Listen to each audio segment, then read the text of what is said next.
Well, it's April 22nd, 2022. It's been about 6 months since our first oral history segment with Rosa Melendez, and we're starting segment 2 here. So let's dig in. Rosa, are you ready? I am ready. All right, exciting. So we're going to start to look broadly now at what your typical cases might have looked like. Just general information about your work at CRS. And actually, I need a better notepad. Give me 1 second. All right, so Rosa, we want to start today by looking more broadly now at a typical case you might have at CRS, knowing, of course, that look, no case is typical. They're all unique, right? They all have their own unique flavor. But can you start in a typical case? What kinds of roadblocks might you encounter in your efforts to work with parties effectively? And how do you overcome those roadblocks? Well, probably one of the most common roadblocks, and most of our cases dealt with law enforcement and communities of color. So the roadblocks were that you had two groups that completely saw themselves differently. Law enforcement saw itself as trying to be more community oriented and trying to work with the community, and many communities of color saw law enforcement as profiling or targeting them. So how did you overcome that particular roadblock? What were some of the strategies or techniques that you used? Well, first of all, we would select a smaller group, because you can't have a large group, but we would normally start off with a large group, a session of dialogue where there were several law enforcement representatives, normally the chief or one of his or her representatives, and a couple of other officers. If the incident took place in a certain area, we wanted one of the officers from that area to be there. And it was kind of a question and answer thing. Then we'd have a follow-up session, another, session, probably with a smaller group. And, one thing about working with these groups is you start to know people in the group that have an earnest interest in resolving the issue, or people that are looking for media attention or self-serving attention. And we always try to have people come to the table that had the interest of the community at heart. So there was no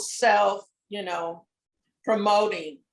And we also had the police department, and within several dialogues, eventually they all realize that the number one thing is everybody wants to be safe. Everyone wants to be treated fairly. Everyone wants their kids to be safe. So once you get that and you start the group working with each other, once they realize that they have common issues, then they start agreeing on things and moving forward. It may take up to 5 or 6 sessions, with the group. And sometimes I got to be realistic. Sometimes it just doesn't work out. I think I talked earlier about working with the school district and one of the indigenous groups in Seattle. And we had many, many, many meetings about the failure rate of the Native American students in the Seattle public schools. And, there were just people in the group that no matter what the school district solution the school district came up with, they weren't ready to accept it, which tainted the entire group. So sometimes it just doesn't work out, but you just keep trying. And there are certain people that come forward that really want to work. So it sounds like you start with those larger meetings and then you begin to identify the window down. who are really interested in working on the project and have, from your perspective, the community's interests at heart. And those are the folks you focus on. One of the roadblocks you identified was the self-promoting individual. So how would you deal with that roadblock? Would you not include them in the working group, or would you, what would you do? Well, sometimes with the working group, the community group, there's people that you get relationships with. And there's, you'll have separate discussions with both groups before you bring the groups together. And the people in the group know which community members are self-promoting. And sometimes they request that they not be there. Sometimes you just have to have them there and kind of direct the conversation away from what they're trying to promote. Like maybe they're trying to run for office. There's just different things that they're promoting, but you try to work with the group or have the group, in a sense, guide them to what the group wants. And sometimes that doesn't work. It didn't work with our group with the Seattle Public Schools. No matter what we did, there was one person that constantly came to all the meetings and was very contentious. The group leadership tried to talk to her, and it just wouldn't work, because she, no matter what resolution the group and the public school came with, she was not good enough. She wanted to constantly blame the school for the failure rates of the students, and you can't really move forward when you have somebody that's that contentious, but sometimes that's just what happens. So I heard the two roadblocks we've discussed so far is the two groups, particularly with law enforcement and communities of color, seeing one another as differently, generally. And the second is dealing with that contentious or self-promoting individual. Were there other roadblocks that were common that you encountered? I'm thinking, I'm sure there are. I can't think of any right now, but I know there are. Bill, it's kind of funny because it's been 8 years since I've been away from that, and it's some of the cases are fading. But that's okay. That's part of why we're doing this, to capture some institutional memory. So we'll be sure we can loop back to it if it comes up again. So did you encounter pushback from the parties themselves or outsiders about the processes that you were engaged in, about what you were doing in a typical case? Yeah, there were always pushbacks. Number one, many times in the educational area and the law enforcement area, there's members that feel that they do everything for the community, or they've tried everything for the community, or they try to understand the community, but the community doesn't try to understand them. And then there's some members in the community that just believe, and I'm not saying there isn't, that it's pure racism and pure targeting. And no matter how you try to guide the group, those people won't let go of that perception. And you can't say it's not real, because it is their perception. Yeah. Okay. So some of the pushback you would get is from folks who think the system is racist and it's not going to change. And then there's people in the system that feel that they've done a lot of changes, and that it's the community or those that are complaining that don't want to make any amends or compromises. Yeah, so the first point you made is kind of opposite of the last. The community, and the first point you made, the individuals in the community say we've done a lot of work, we keep trying, but no one's really hearing us. Whereas the folks inside the system, if there was pushback, would say, look, we've tried to make these changes, we've done this, that, and the other, and they felt that those changes weren't understood or didn't have an impact on what the community's perspective of the system was. Am I getting that right? Yeah, and Bill, the other thing is that I can think of one person in particular that was so anti-law enforcement, no matter what meetings we had. She pushed back. But once we got her involved in some, like Seattle Police Department got her involved in the African American Advisory Council. And then she went to the Seattle Police Citizens Academy. And then the FBI had their FBI Academy, and she went to that. After that, she became more of an advocate for law enforcement. And we always involved her in lots of groups because she was able to talk about where she was prior to working in some of these groups and attending some of these civilian academies and where she is now. She was still vocal about things that she saw were wrong, but I mean, she did almost 180-degree turn. And it's always good to have somebody like that in the group that can express where she was. And she was very vocal, and she was a grandstander. I have to tell you that. She was a grandstander.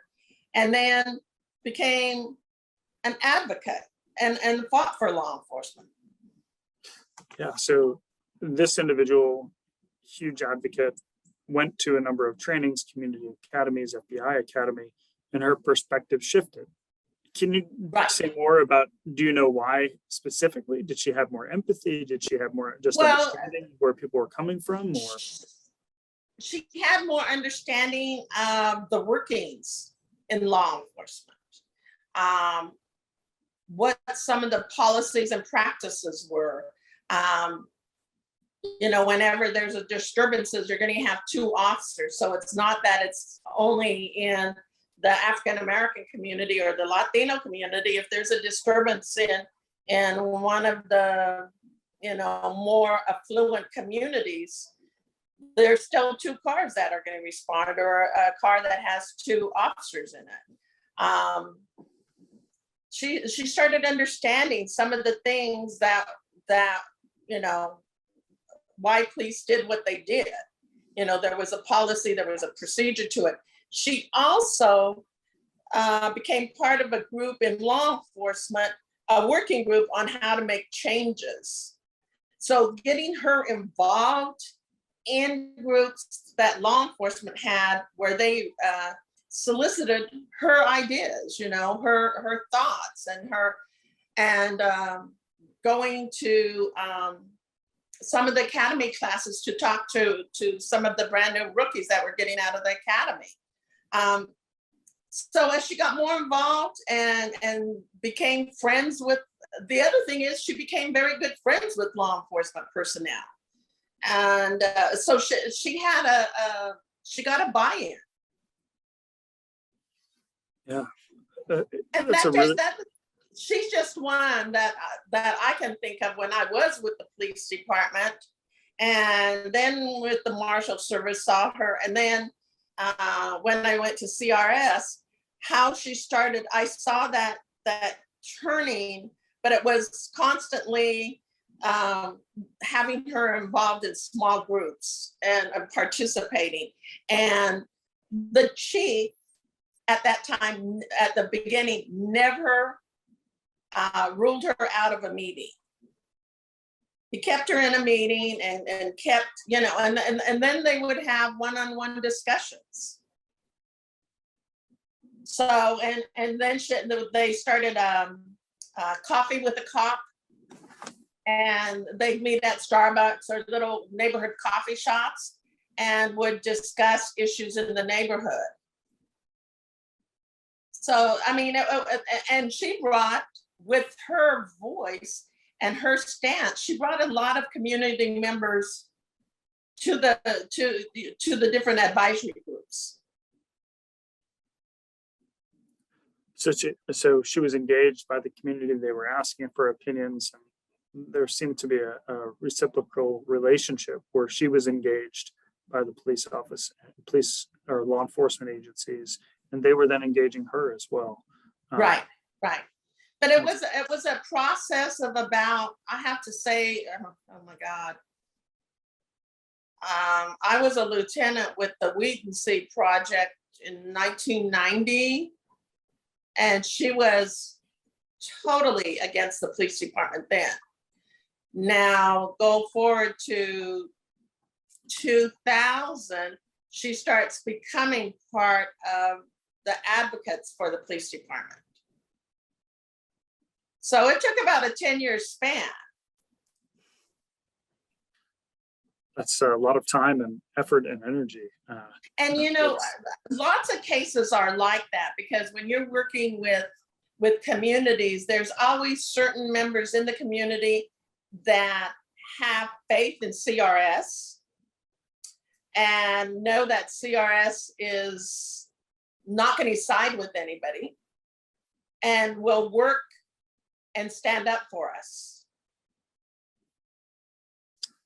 So I want to transition a little bit to a different topic generally, broadly, about how it affected most or many of your cases, specifically the media. What role did the media play, and how did you interact and work with them, both in terms of making it better or making it more challenging? Meaning, were you able to develop relationships with the media to support your work, or was media more of a challenge to work with? Were they trying to get information from you? How did that work in your role? In the Northwest, media was almost absent in a lot of these things. I mean, unless it was a very high profile case. The high profile case would be the John T. Williams that I talked about. That was a very high profile case. And, I had relationships with media when I was with Seattle Police Department, and then with the Marshals Service, and then with CRS. So those long-term relationships, if I said we cannot talk about it right now, they respected that. Now, if they wanted to talk to the police department or a community member that was part of this discussion group, I couldn't stop them from doing that. But I would always let the community and the parties know that I wasn't going to talk about what we were discussing. And like I said, the media people that I knew, being a long-term resident of Seattle, knew if I said I can't talk about it, they just respected that. So we never really had problems with media. Great. Good. Now, let me take that back a little bit. Yeah. In some of the more real conservative areas, like in Idaho or Alaska, media would write stories without even having real knowledge about what we were doing. And that was a challenge, but we were never going to change their mind. Can you say more about that? What do you mean? Did they not check in with you, or with that? I don't. Well, I'm not sure I understand. They would hear that there was the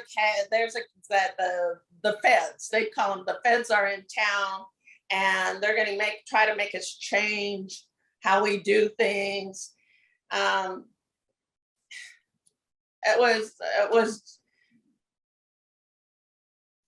wasn't real news. But there was a certain population in those more rural areas that believed what they read, Right. without any information of what was really going on. I recall you describing the Pacific Northwest as the Wild West at one point in our prior interview. Yep.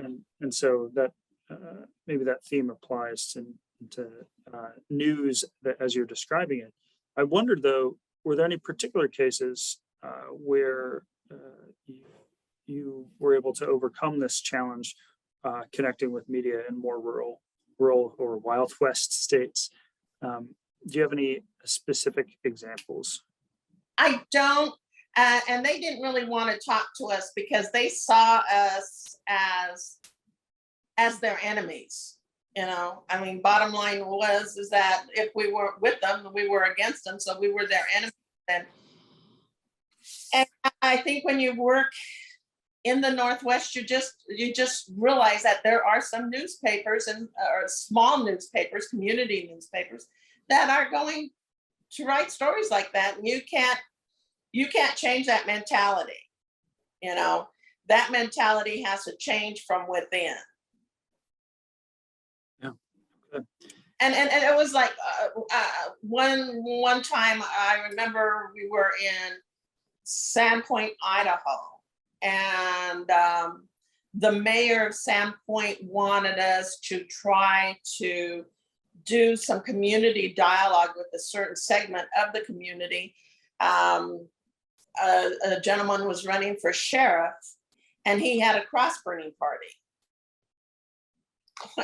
We weren't going to change that, and many people in the discussion with her said, that's a certain population that we will never change.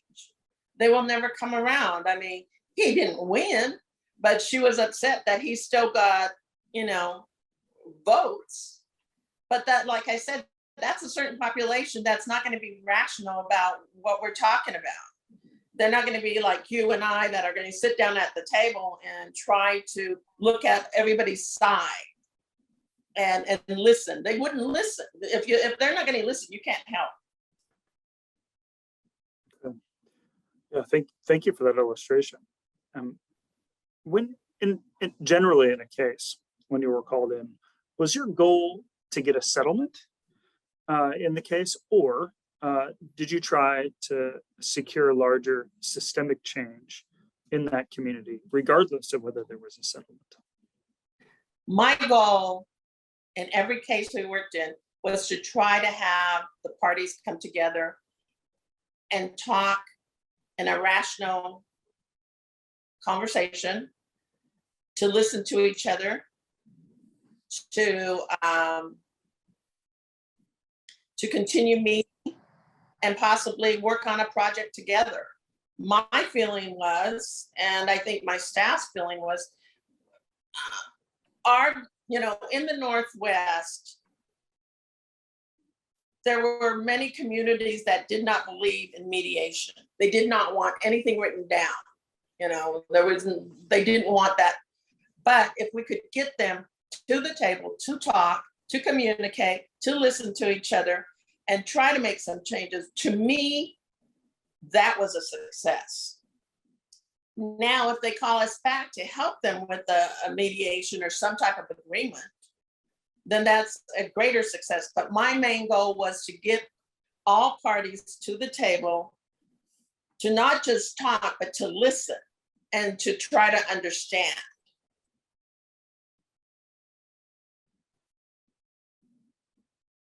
Wonderful. Yeah, I hear that. So your goal was to get them into the conversation, to begin the conversation with the hope that maybe it goes somewhere. And if it doesn't, perhaps they've listened, they've talked, maybe they've built a little bit of a relationship. Well, sometimes, it ends up that they don't, like I said, with the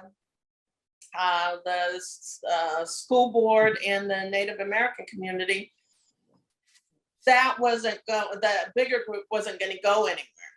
But we were able to meet with the school board and make suggestions on what worked in other communities and what things they might want to look at, or what communities they might want to contact that had similar situations. In the smaller group of the American Indian community that wanted to move forward, we gave them ideas on how to work with the school district. And some of them met with the school district individually and ran for school board, positions and stuff like that. But sometimes you just have to work with each side individually if you can't get them together. And then there's some groups like one group in Eastern Washington, the police department and the school district did not want to work with us at all, did not. And so then you meet with it was a Latino community, you meet with the Latino community and discuss some of their options that they can do. Well, that's interesting. So in this Eastern Washington case where the school district refused to meet with you, you were working with and coaching, it sounds like, or at least identifying options for the minority community that wanted to engage CRS. Right. We gave them options, and eventually their option was that they felt that they needed to take a stance. What it was, and I can talk about it because it ended up being in the newspaper and it had a federal settlement. They took it to federal court. Is that a principal and the police chief of a very small community in Eastern Washington called all Latino males into the high school library and forced them to sign a document stating they were gang members. And if they were ever arrested again, they would be prosecuted as a gang member. School district didn't want to meet with us. Police department didn't want to meet with us. Was none of our business, that type of thing. So then you meet with the community and you explain to the community, well, we can continue to meet and talk about what resolutions you can have. And there were representatives there from LULAC who said, no, this has been going on for too long, and the only way they're going to learn to make a change is by us going to court. So they took the case to federal court, which is kind of interesting. They took the case to federal court, they won, and it almost bankrupted the city with the settlement. And then the citizens of the city became angry with the Latino community because they almost bankrupted the city. And the community couldn't see that it was a larger problem. Wow. So you were, in this particular case, CRS is called in to host some community conversations. And the leaders of the Latino community from LULAC said, we're not going to pursue this. The school board won't meet with you or with us anyway. So let's file for federal litigation. They were successful. Right.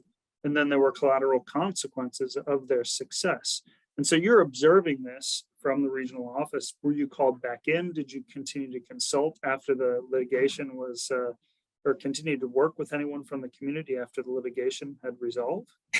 We were never called back in. There were different community members that would call us and let us know what was happening.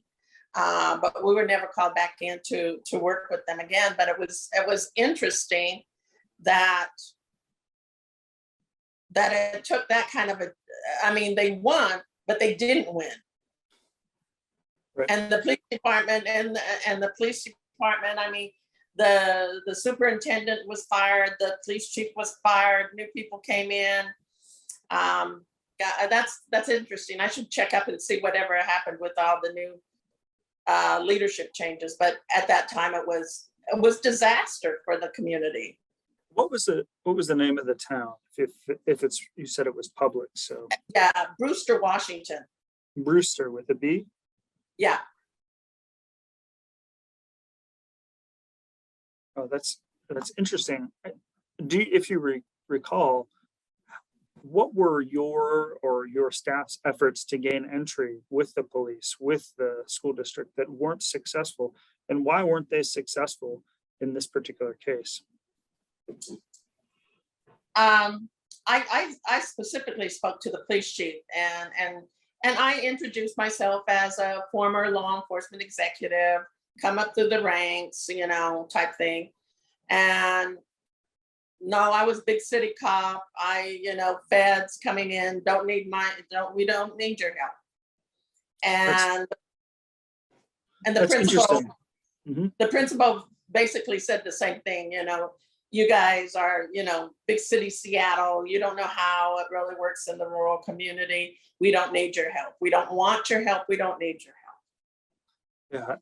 Yeah, thank you for sharing that, because I know in our prior conversation, you were talking about how you were brought in with in other regions with Tommy Battles and Ron Wakabashi and others to gain entry where they're with police leadership in other Right. communities because of your law enforcement background. But here, your Seattle cred as a police officer was detrimental for this smaller community. And I also think that my gender and my ethnicity played in that too. Mm-hmm. Because, they knew my name, Melendez, it's Latino. So, I think they felt that I was going to side with the Latino community. And this is a very rural, white dominated area, male dominated area. So I think my gender and my ethnicity also played on that. Yeah. Right. And my entire staff was a staff of people of color. And sometimes that didn't work for us, especially in parts of Idaho and Oregon and Alaska, even Washington. Yeah, absolutely.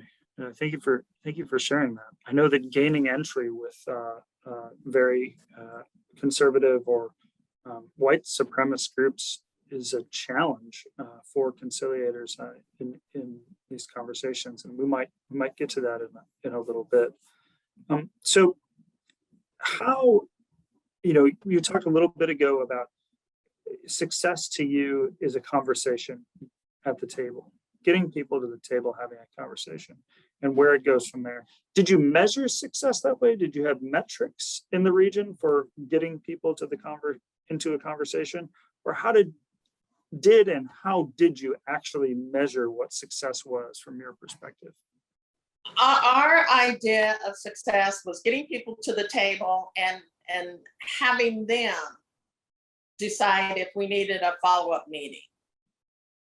Not us, but I would ask, do we need a follow-up meeting?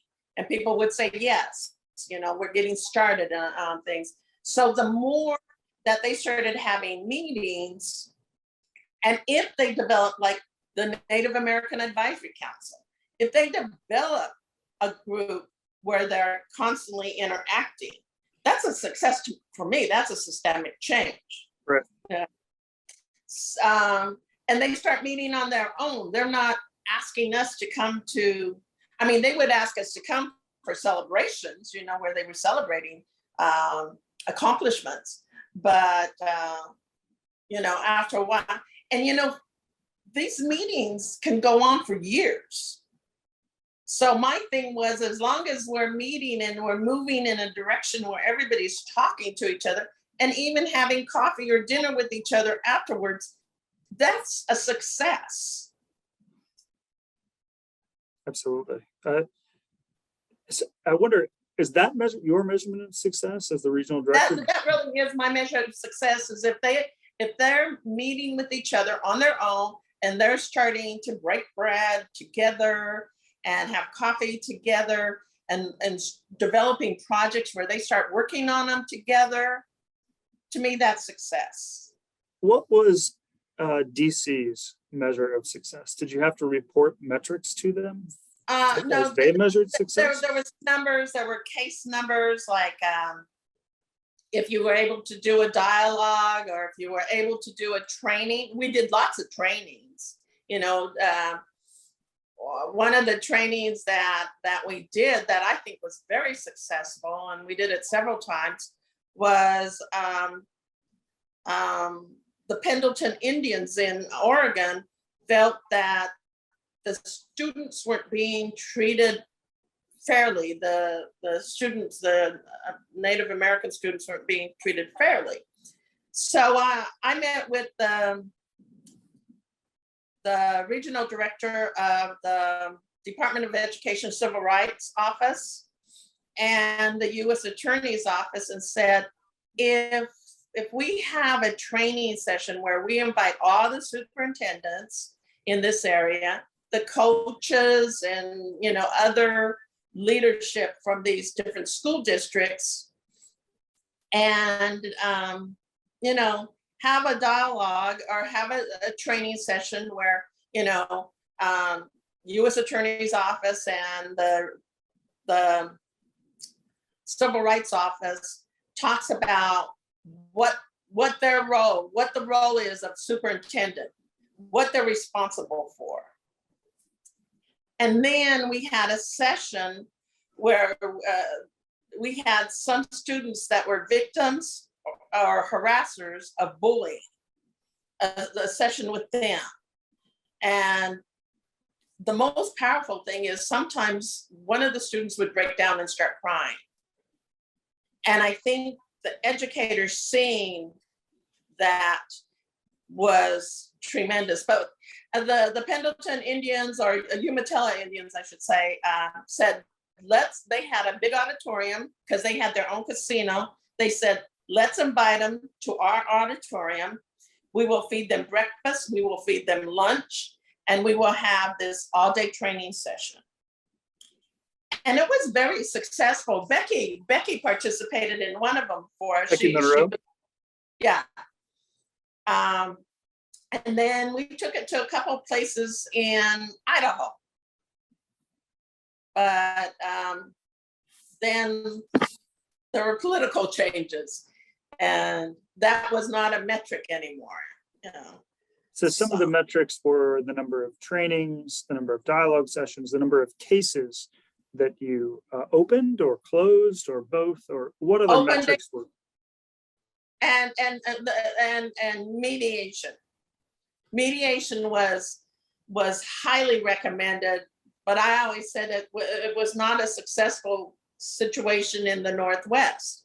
The Northwest, you know, wasn't geared for mediation. And but in DC's definition of mediation, was that just having a formal mediation or getting to an agreement, or again, both? Both. Written. It had to be written, kind of. Right. Sure. So how now we could come to mediation agreements, you know, verbally, but that wasn't part of the metrics. But to me, again, that was a success, you know. Understanding your population and understanding what's going to work in your community. Yeah, so I want to shift just a little bit to, you've talked about the difference in communities and politics essentially, but I want to know, over your tenure at CRS, how has the political polarization of the country generally affected your work at CRS? Did you notice a shift from, you know, the aughts to the teens, and can you say more about how polarization has affected your work?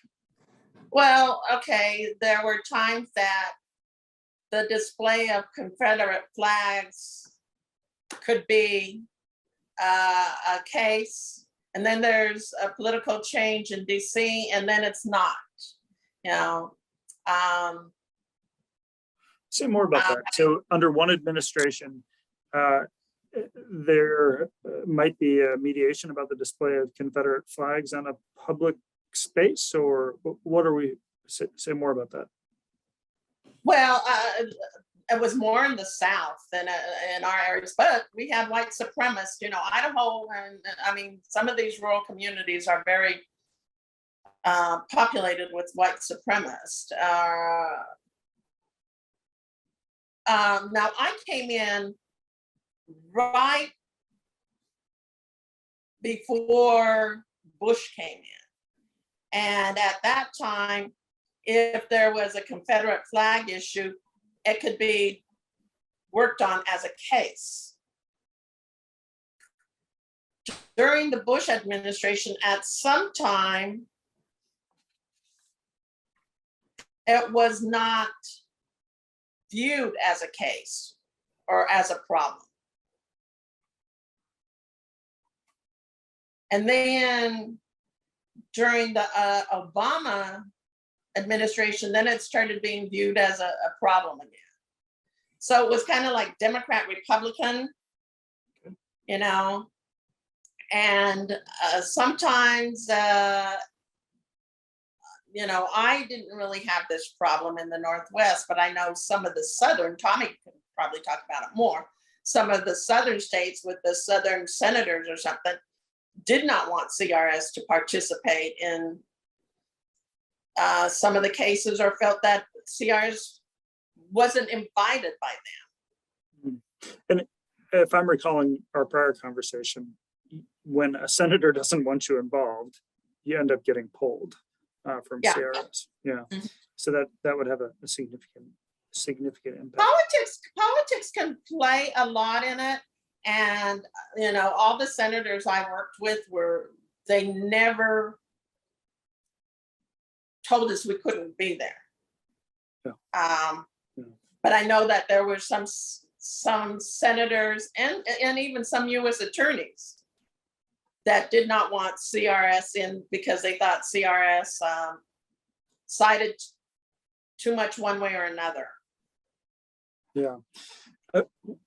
You went this change, or these transitions, as I would describe them, are between federal administrations, Clinton to Bush, Bush to Obama, and you retired before Trump, as I'm recalling correctly, if I'm recalling correctly.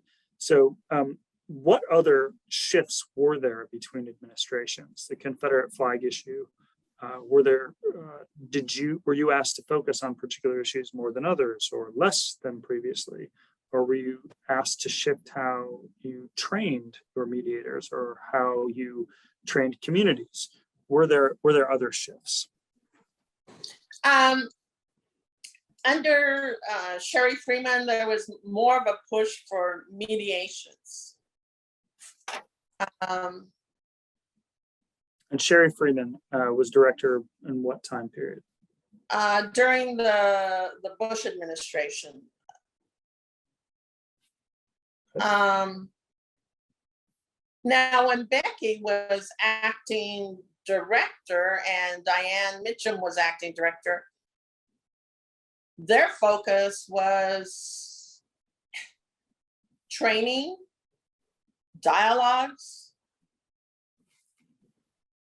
It was kind of like anything that you could do that would make the situation better was a success. So it wasn't geared to one direction.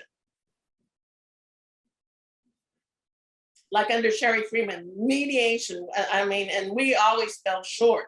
The Northwest always fell short on mediation because it just wasn't, it wasn't something that's really practiced, in that time.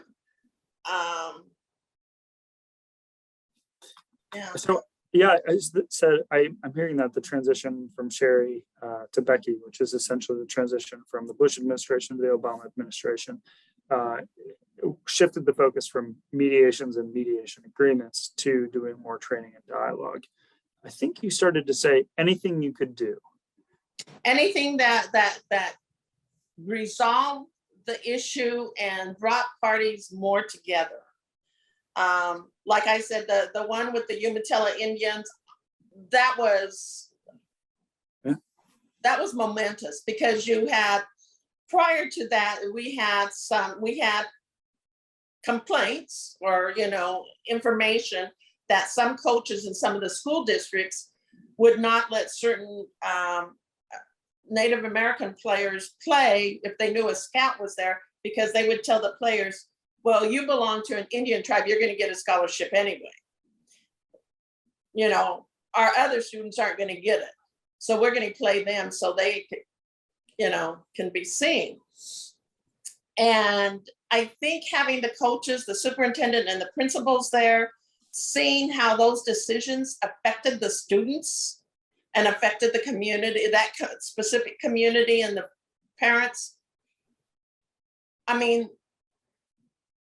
They walked away. It was a different walk away. You saw, like when some of the students broke down, I remember when this one young woman broke down to the point that her mother had to come and console her when she was trying to say how she was bullied and how she had gone to the teacher, how she'd gone to the principal. And how her mother had called and nothing was done, to the point she dropped out.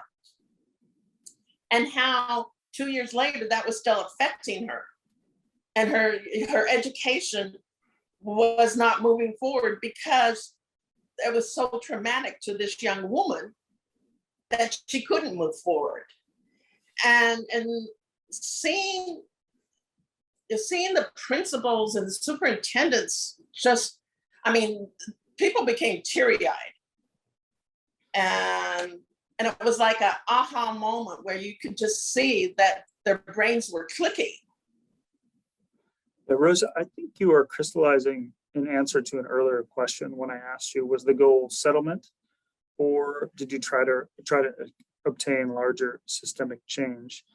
And what I'm hearing is, for example, this training, this dialogue session you had with the indigenous group in Oregon, that's causing some systemic change. It's not a one-off mediation.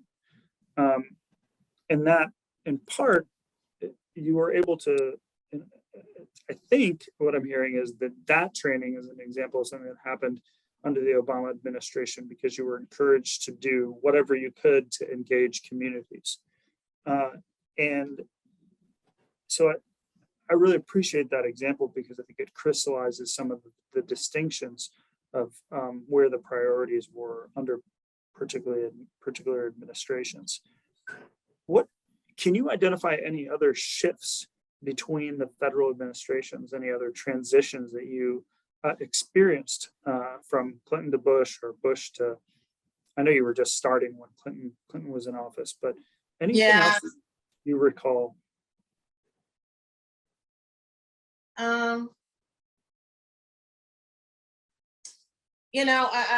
Also shortly, during the Clinton administration, a short time there, I had, of course, worked with the noble national organizations of Black law enforcement executives in their civil rights area. I was first vice president of HAPCOA, Hispanic American Police Command Officers Association. And I was an advisory member to the National Center for Women in Policing. Now, during the Clinton administration, it seemed like they wanted us to interact and attend more meetings with law enforcement, especially those of us that were in law enforcement. Now, during the Bush administration, it's almost like they shut us off. And I have, now this is something we may want to cut off later, but Sherry Freeman wasn't fond of me because she called me a Clintonite. And Sherry Freeman was the national director, and she was the general counsel for Henry Hyde that tried to impeach Clinton.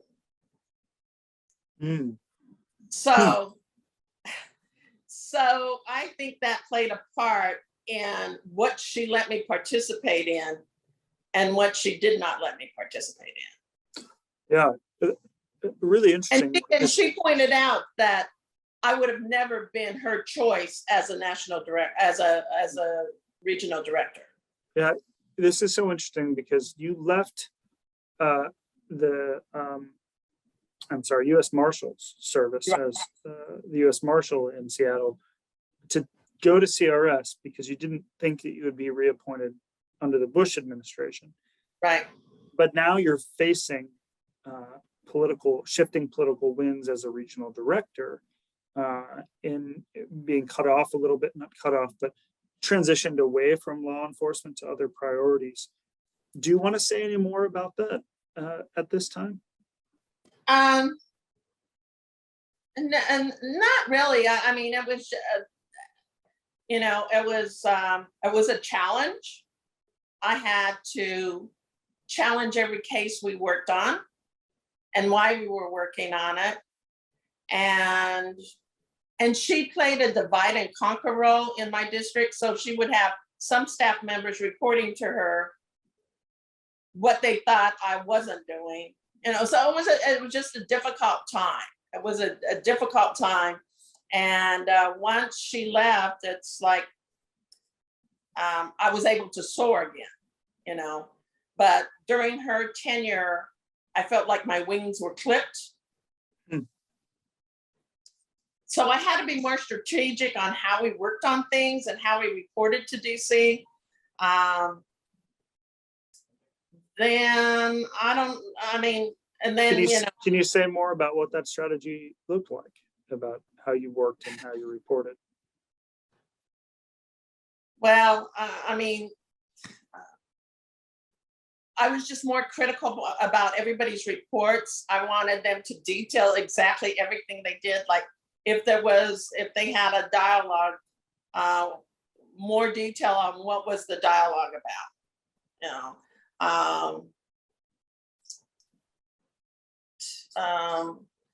and I had them try things that I wouldn't have normally had them try. Like, we'll try to get them to the table and sign an agreement because, she likes agreements, and it wasn't working. It just, wasn't working. And we just kind of mustered through. Okay. No, I appreciate that. This is really valuable, that where the national priorities shift, they put pressure on you to get to agreements, which isn't part of the culture of the Pacific Northwest, as you worked in it with your conciliators. And that's part of the reason why your agreement levels were lower than the other regions, as you said earlier. Yeah. That's really, really insightful and helpful. And for me, we discussed, the Umatilla Indian, having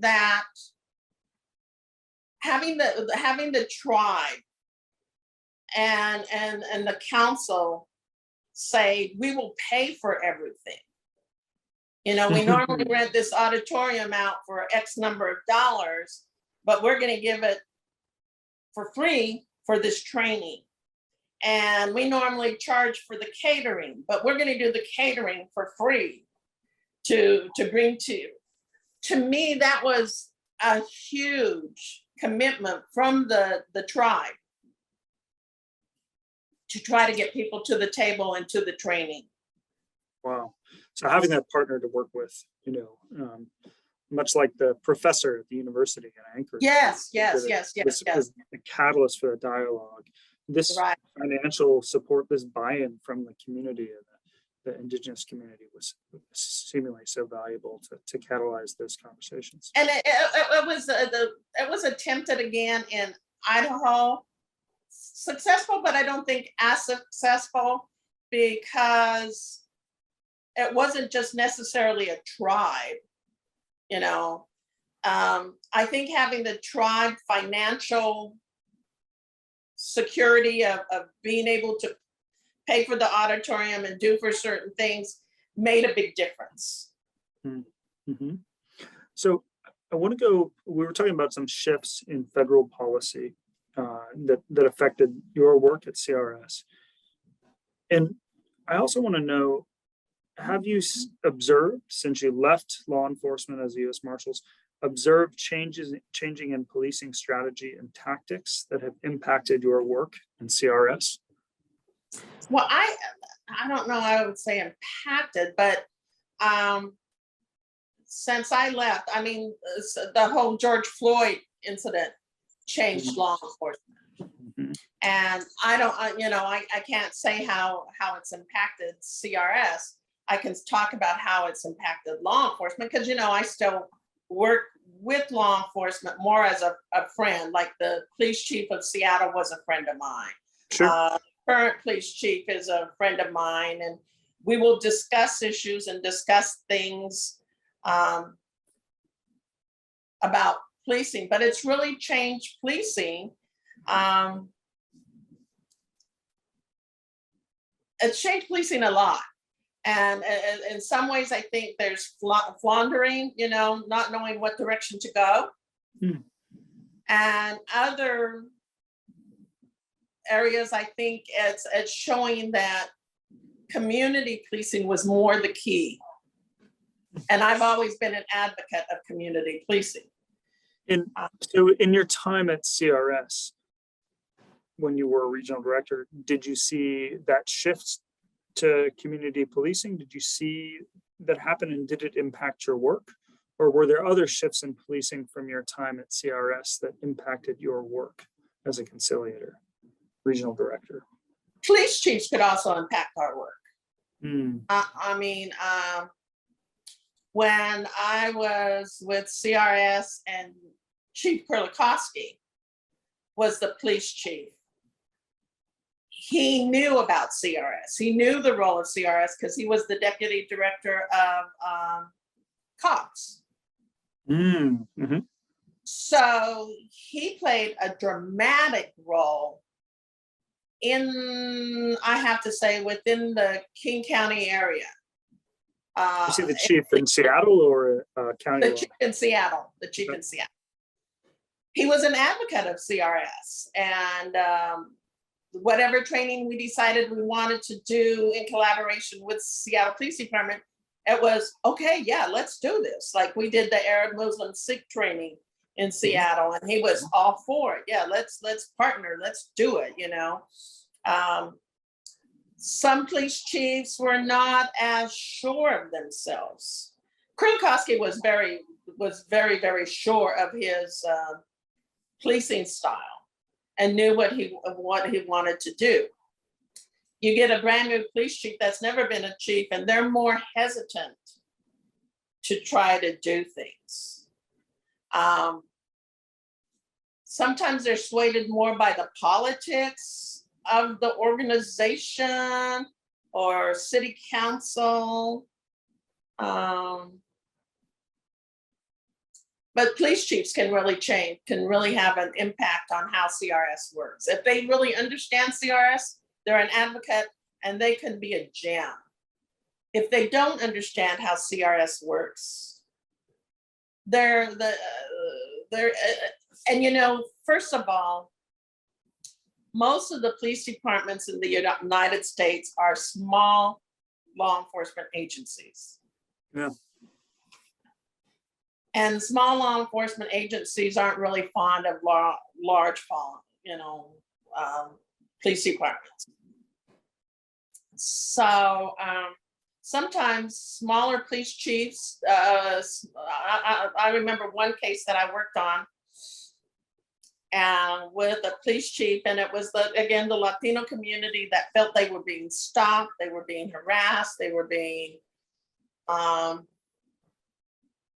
in a sense, forced to move out of that community. And I went and I met with the police chief, and I found out that we had gone to the police academy together. And so I spoke with him and said, these are the perceptions, and why don't we have a meeting, with the community so community members can discuss their perceptions with you. And he was like, no, I treat everybody the same. This is BS. We've never done this. I know all my officers and okay, fine. So then I met with the mayor because another complaint came in. So I met with the mayor and I said, this is something that has to be dealt with. I mean, we're having problems here. And the mayor made the decision to have a dialogue. But the police chief and his lieutenant and his sergeant fought it. Of course, the dialogue wasn't successful because if you have three people from the police department, the three leadership, that don't want to dialogue, then it's not successful. I mean, it was a tough case. And I remember one time after one of the meetings, I went home crying. I just went home crying because I personally thought of my father. My father didn't speak English very well. He was from Puerto Rico and spoke with a very heavy accent. And I just said, oh my God, I can't do this. I'm being very sided on this whole issue. So I went back to the office and I told Sandra Blair, who was the senior conciliator, I said, you got to handle this case. I can't do it anymore. because I'm personally involved. A month later, she comes into the office crying. She goes, I can't do it. I can't do it. You know, the police chief in this, I'm going, yeah, I know. So. Yeah, two contrasting examples of how police leadership can support or thwart work. You know, I mean, Kurlikowski was supportive of his police force, but he also knew that sometimes you've got some officers that have problems, you know. The majority are good officers, you know, and I know that. I worked with them. And there's one or two that can make it terrible for everybody. But this particular police chief would not even, I told him, I said, okay, so there's a car accident. This is how it started. There's a car accident, and the lady that gets rear-ended is Latina, but she gets the ticket, and then you tell her that you're going to send immigration to her house tomorrow, and she goes home. She's lived in the community for 10, 15 years. Her kids go to school. Her and her husband pull the kids out of school and move because they're scared, because they're not legal citizens of the, you know, they're undocumented. And I said, so you only got 2 officers on the force at that time of night, and you're going to put your 100% of your officers on this one case of a traffic accident, and you're leaving the rest of your city unprotected? Yeah, and he couldn't see it, or he didn't want to see it. No, thanks for sharing that illustration.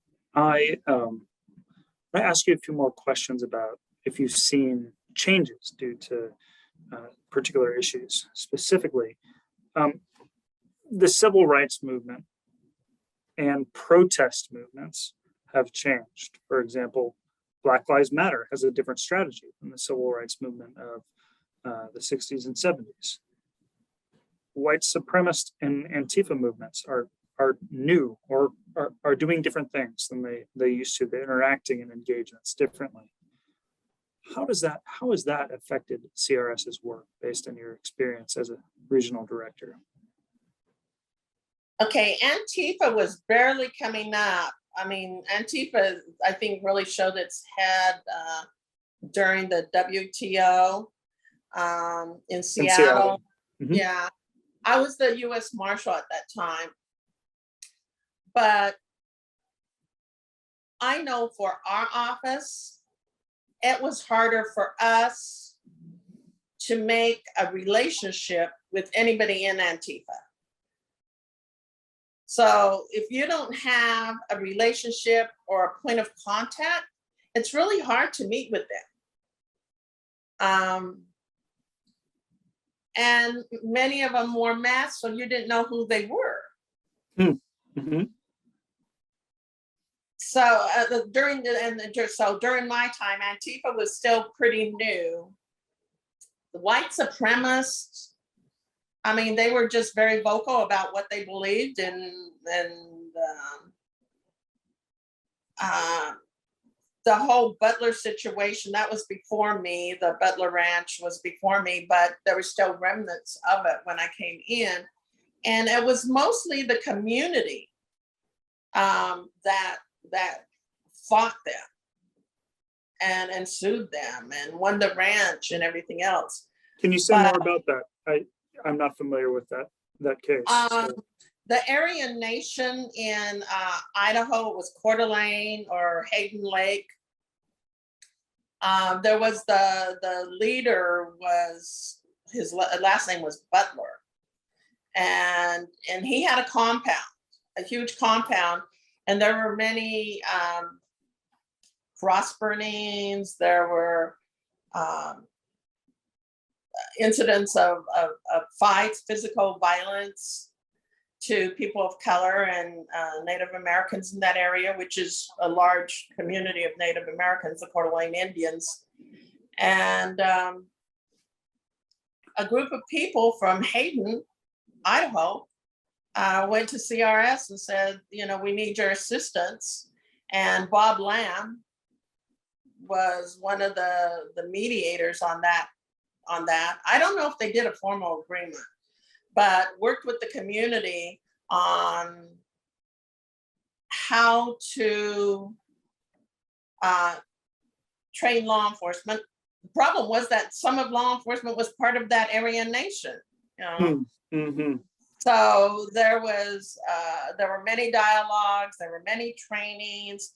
Eventually, I think there was a lawsuit by the community to a civil rights lawsuit or something like that. I'd have to look more into it, Bill. I can't remember it because, like I said, it was before my time, but there were remnants of it when I came in. The essence of the story is through this lawsuit, they were able to buy the ranch? Or get the compound, yeah. Okay, fascinating. Where he lost the compound, Butler did. And so it spread, instead of one location of the Aryan Nation in that part of Idaho, living on that compound, it kind of spread out to other areas of Idaho. Okay. So you were talking about how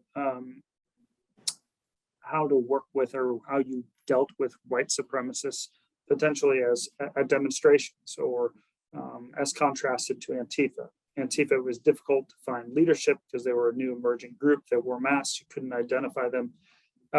White supremacists, how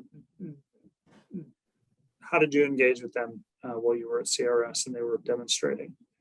First of all, many of them, or most of them, did not want to come to the table and did not want to communicate with you.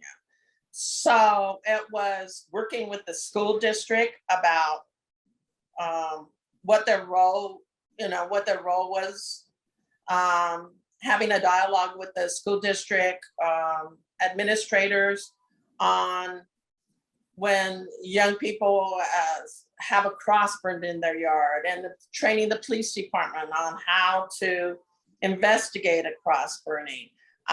Sometimes it meant saying, well, if you guys don't want to investigate the cross burning because it's not a state hate crime, you know, some states don't have hate crimes, then we'll have the FBI investigate it. And that forces local police department to say, no, we'll investigate it. So training them how to investigate a hate crime. And remember, many of these areas are small and don't have the specific, like larger departments have a hate crime division, you know, or things like that, but training them on how to investigate a hate crime. Sometimes it was having dialogues with school administrators about the harassment at school, what their role was, you know. So sometimes it was just doing what you could with the population you had to work with and being creative. I love that. So you said most white supremacists did not want to be in touch. Were there some that were in touch with CRS or engaged with you? And did they come to the table, or did they talk with you or your conciliators one-on-one? No, they never really talked to us. They would have a message delivered to us sometimes, you know. Through an intermediary. Yeah. What did that look like, those messages?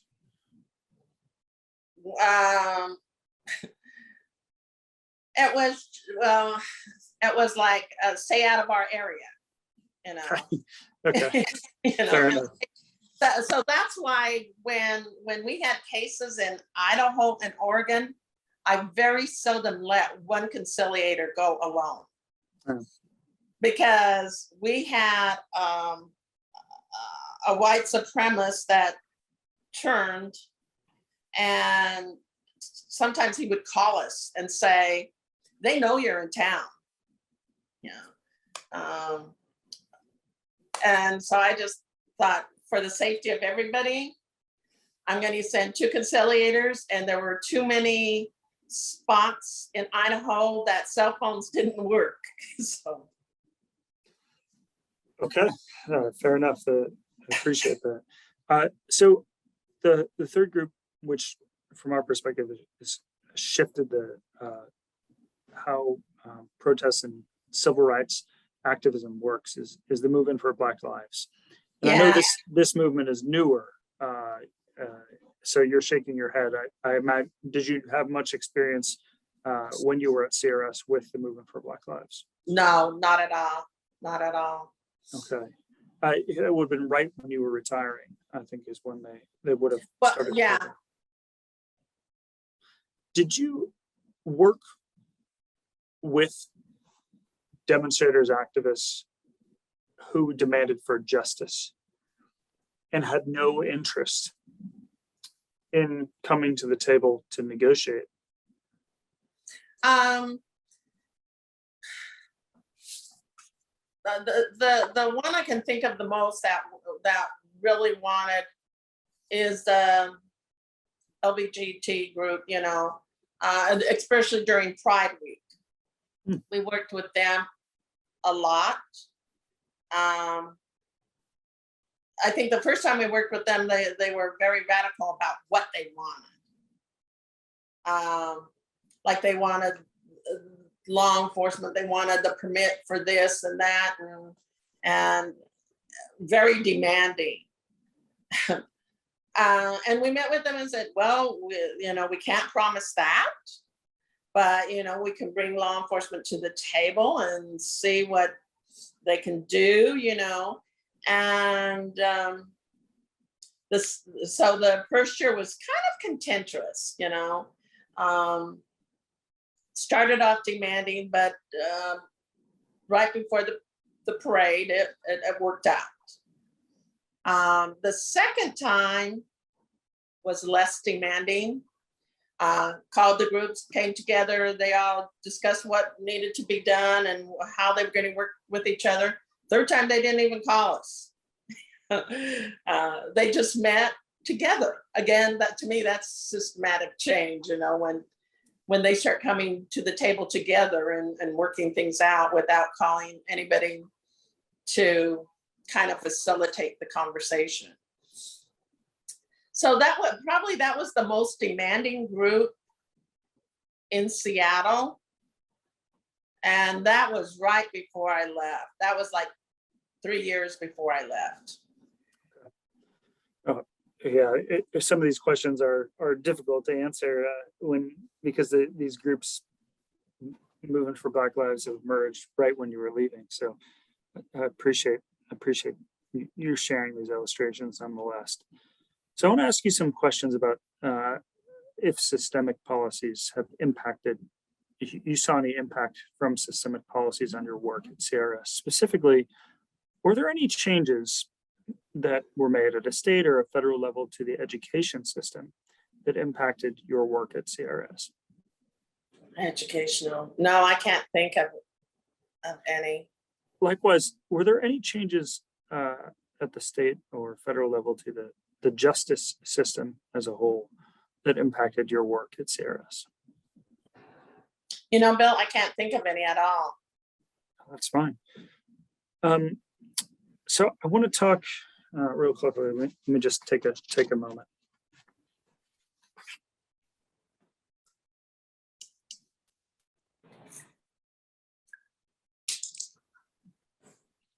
One piece of change, certainly at the legislative level, came toward the end of your tenure with CRS. Specifically, was the passage of the Matthew Shepard James Byrd Senior Hate Crimes Prevention Act, and I could guess how that impacted some of your work, but I would like to hear it from you.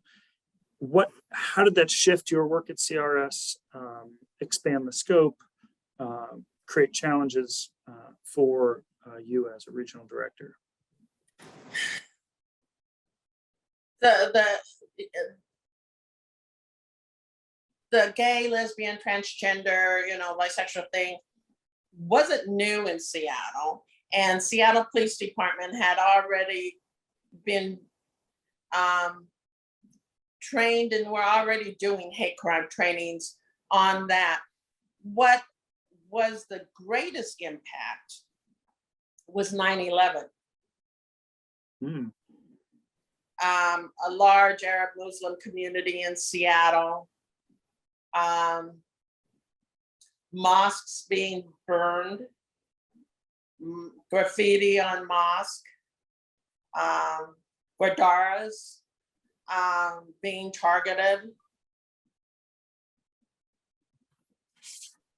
So for me, it was more, in our area, it was more religion than anything else. And that meant having dialogues with the Arab, Muslim, and Sikh community, with the local law enforcement. It wasn't just Seattle. We had police and sheriff from King County and Pierce County and other areas. And we had the U.S. Attorney's Office involved. We also had the Department of Education involved because many female students in some of the schools were being harassed by their hijabs being pulled off. And in one situation, the school official sent the girls home and said that they created the ruckus by wearing their hijabs. So it was again, Department of Education, Office of Civil Rights, and CRS meeting with school administrators in that school district. And I think Ernie, I can't remember, the Secretary of Education at that time, had sent out a letter to all the schools stating that, there were certain crimes or certain harassment that had to be dealt with, where the Muslim Arab Sikh community was being targeted. And again, presenting them, sometimes it was presenting the principal or the superintendent with the letter from the Secretary of Education saying, they're not the perpetrators in this situation, they're the victims.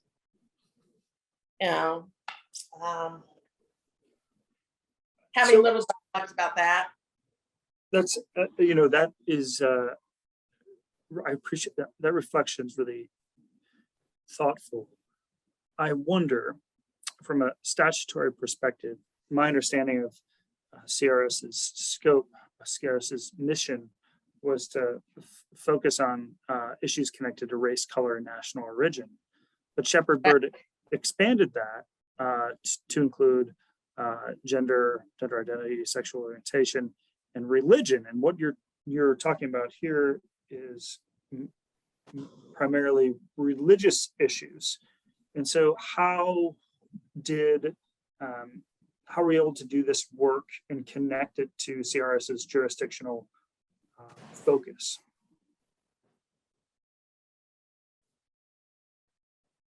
Well, like you said, with the Matthew Shepard Act, it extended it. So we were able to work on it. At first, it wasn't, I'm trying to remember exactly. I remember when 9/11 happened and Gail Kurlikowski was a police chief and the FBI SAC was, oh God, I can't think of his name right now. But I called Gail Kurlikowski and then I called the FBI SAC and I said, I think we need to have a press conference where we have members, leadership from the Arab Muslim Sikh community there, and the police department and the U.S. Attorney's Office talks about that, you know, we support the Arab Muslim community and will investigate hate crimes. But I can't remember if that was before or after the Matthew Shepard Act. I think Shepard-Byrd was 2009 or 2010. Okay, so It was before, but you know, this is just a curiosity. If you recall how and I also wonder, it sounds like there post 9/11 there was a significant increase in cases connected to Muslim communities and populations. Was that we didn't also, do it as religion. We did right, it as ethnicity.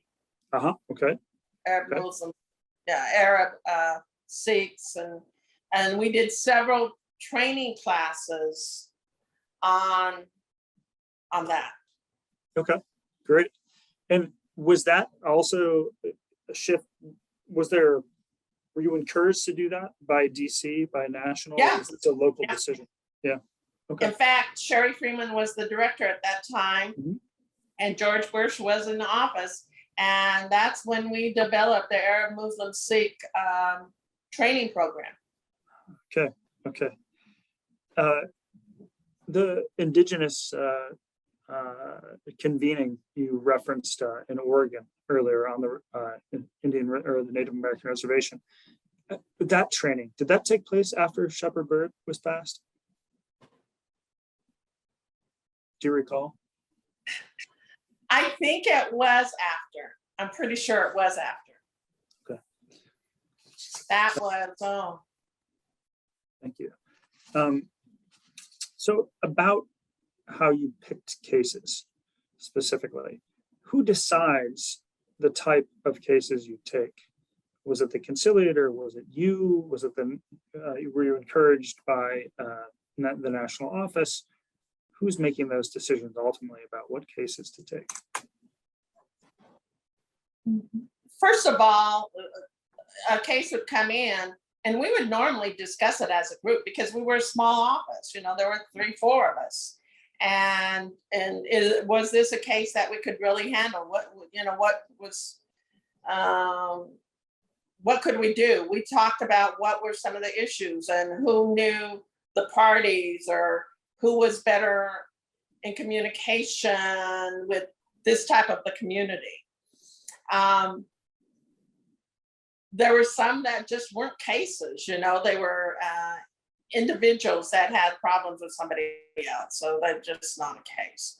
But we would discuss it. We would discuss it as a team in our staff meeting, and we would discuss, you know, what methods should be used or what strategies they should do to gain entry or to handle the case.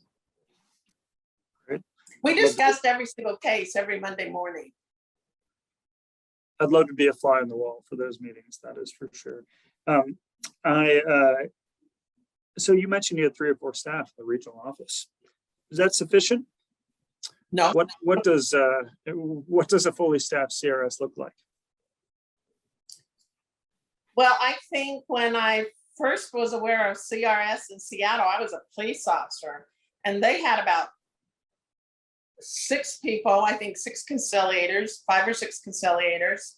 They had the regional director, and they had a full-time secretary or, you know, administrative person. When we were there, we had a part-time administrator, you know, administrative assistant, which meant that I did a lot of the typing and a lot of, you know, the administrative work there. It just, and many times we've just said we don't have the staff to handle the case, or we don't have the budget to handle the case. I mean, might be a case in Alaska, and that was costly to be there, you know.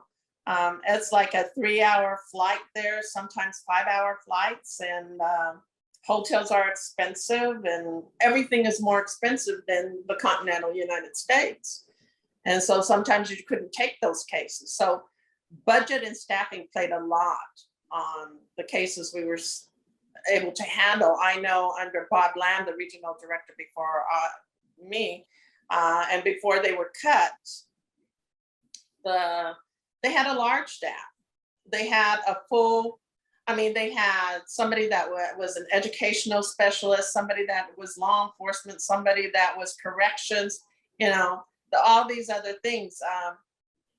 When you have a staff of 3, 2 conciliators and the regional director, you have to kind of become the jack of all trades. I understand being the jack of all trades in a small office. It's incredible the work that you did with a small office. Did you ever partner with any specific organizations to stretch your resources? And what organizations did you partner with? On education, we partnered a lot with the Department of Education, Office of Civil Rights. We partnered with them a lot. Trying to think who else. Were there any state agencies, for example, that you partnered with in Oregon or Idaho or elsewhere? Very seldom. One time we partnered with the Washington State Department of Corrections and did a training program with them. And again, it was regarding indigenous artifacts. Because,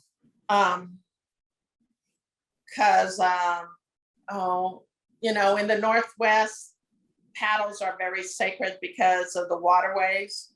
Okay. But in Department of Corrections, they saw a paddle as an instrument to harm somebody. So we did partner with them on a couple of things. That sounds like training an indigenous cultural competency. Yes. Okay. We partnered with Seattle Police Department quite a bit on training programs. Okay.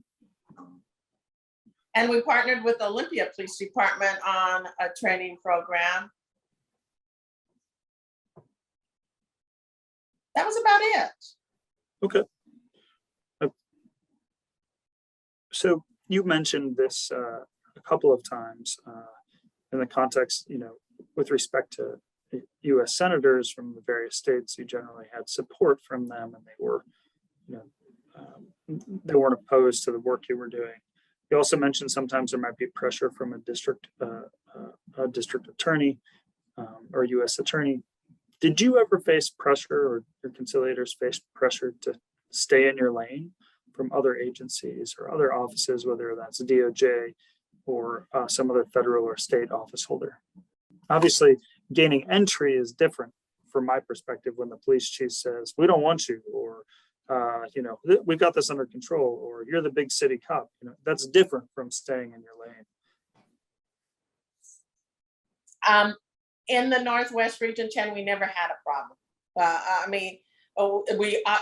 Before you did a case, you had to notify the U.S. attorney. The U.S. attorney and the senator's office that there was a case, and if they had any questions, to contact you. Sometimes they did, sometimes they didn't. Mm-hmm. CRS had a good reputation in the Northwest, so there really wasn't a problem with the senators.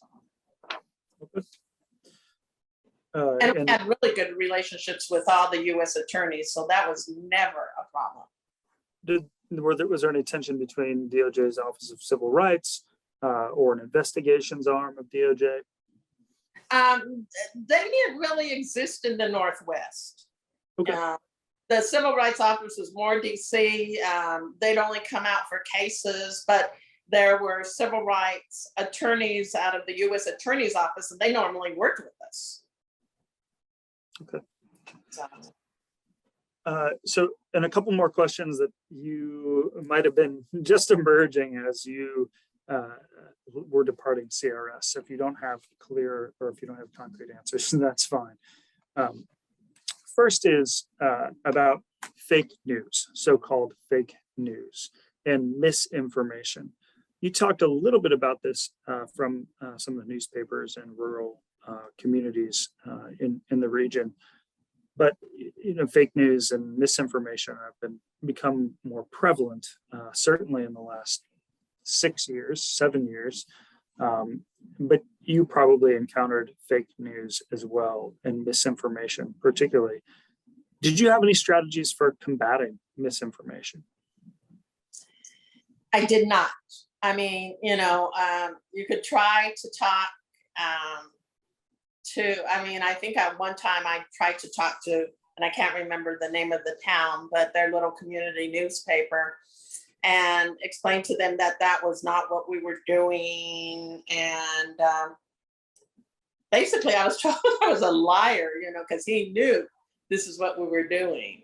And I just decided at that time, hey, they're going to believe what they believe. I can't change their mind. We'll just continue to do our job and do it the best we can, Okay. And I mean, Idaho is there's a large indigenous community there, a large Native American community. In the Northwest, there's, Oregon, Idaho, Washington, and Alaska. We have a huge indigenous community. And lots of times, the majority community was against them because they had fishing rights, they had water rights, they had, all these rights. And so those newspapers were going to print what they wanted to print, and there was no way we could tell them that they were wrong, and we were the federal government. We were Big Brother taking their rights away. Right. So an emerging topic, social media. Did you have Facebook, for example, Instagram, Twitter, et cetera, TikTok? I don't think it was around yet. But did social media play a role in your work with advocates and communities towards the end of your career? My staff, we were not really well versed in social media. So whatever information we got from Ron Wakabayashi's region, because they were very into, my office was senior citizens. We were all, at an age, and we just didn't really grasp it that much. I mean, we'd have to ask our kids or something, but if there was anything that was on social media that we needed to know about the Northwest, Ron would give me a buzz to let me know what was found, So no, we weren't, I mean, I was the baby of the group and I was getting ready to retire. So that gives you any hint of my staff. I'm going to tell Ron that you have implied that, he is, he's young. He's a social media guru. Oh, okay. Well, so I wonder, but you heard about what was happening on social media a little bit through him and his staff. Were there any benefits to you as a conciliator from getting that information, or what were some of the benefits? And what were some of the challenges that you knew it was out there? What were some of the challenges about social media? The thing that social media did for us in Region 10 is just keep us abreast of certain things that were being talked about that we were not aware of at the time. Excuse me, my dog's trying to get in. Yeah, so I mean, it told us that a trend was coming, or there was discussion about certain things. So it gave us the opportunity to keep an eye on it and to look for it. So you were using social media to listen, for example? Kind of, yeah. Okay, that's helpful. Hey, I didn't belong to Facebook and Twitter until after I retired, so. And I still don't do it. I mean, I look at it periodically, so. Well, there are other questions on social media, and I will just stop there. That's perfectly fine. So I've got a few more questions, and then we might wrap up for the day. Let me just pause it real quick. Okay. So, Rosa, do you have any advice for conciliators or regional directors as they seek to navigate the bureaucracy of CRS and DOJ generally? My advice is just to follow your instincts on what needs to be done. You know, sometimes you can help community or help organizations just by talking to them on the phone. You know, it doesn't necessarily have to be a visit, and giving them some options of what they can do, organizations they can call. That, you know, if it's something that CRS or the federal government or DOJ does not want you to work on, but you have some knowledge about, you can give them information on where they can go and what they can do. So, you know, I follow your instincts. My instincts have been good for me all along, you know. I mean, I think I've been successful with that, but it's just, you know, I mean, even like there was one Confederate flag incident in Washington State, I remember. And I told them, we don't particularly work on that, but, you know, there's the Office of Civil Rights, you know, in that community. You know, I gave them other options where they could go. I think good advice. What sources would you advise someone entering this line of work, maybe as a new conciliator, to review or consult, or what should they observe as they're beginning to engage as an effective conciliator? My advice would be if they could shadow a seasoned conciliator, or maybe even a week. I know when I first came in, that was being done where we could shadow somebody. I think. Who did you shadow? I was supposed to shadow Marty Walsh, but it never got set up. But he kept in contact. He became like a mentor for me. He kept in contact with me all the time and asked me what cases I was working on, what I tried to do with it. He would explain to me what he was working on and what he was doing. So that was really good for me, you know. But I still think mentoring. I developed a mentoring book for CRS. I don't know where it is. It was under what director? God, it was after Sherry Freeman. I remember that, but I can't remember his name right now. And a mentoring book on what would be successful for conciliators, and involved that the conciliator would travel to the senior conciliator's location, stay with them for a week, or the senior conciliator go to the new conciliator's location. Talked about, you know, having meetings with them periodically until the person felt comfortable. I just don't think they get that anymore. They, you know, when I was leaving, they just, number one, budget played a role in that. Budget played a big role in that. But my suggestion would be identifying someone that's a senior conciliator and asking them to be your mentor. Anything from Marty Walsh that particularly strikes you that you want to share as part of this? He was gentle, compassionate, had a lot of compassion, and seemed to really understand people. And in some ways, he used his sense of humor for entree, and other times he used his compassion. He never played by any book. He played more, and what I liked about him is he played more by instinct. So Thank you. he Cool. was a fabulous conciliator, and by the time I was the regional director, he was a regional director, so he trained me more on some of the handling of cases. But very, I wish I had spent more time with him. Sure. Who else did you learn from as you were navigating work at CRS? Oh, Patricia Glenn was a good person. Ron was a good person. Probably I would have to say Patricia Glenn, Marty Walsh, and Ron were kind of like my mentors, kind of guide me through a lot of things.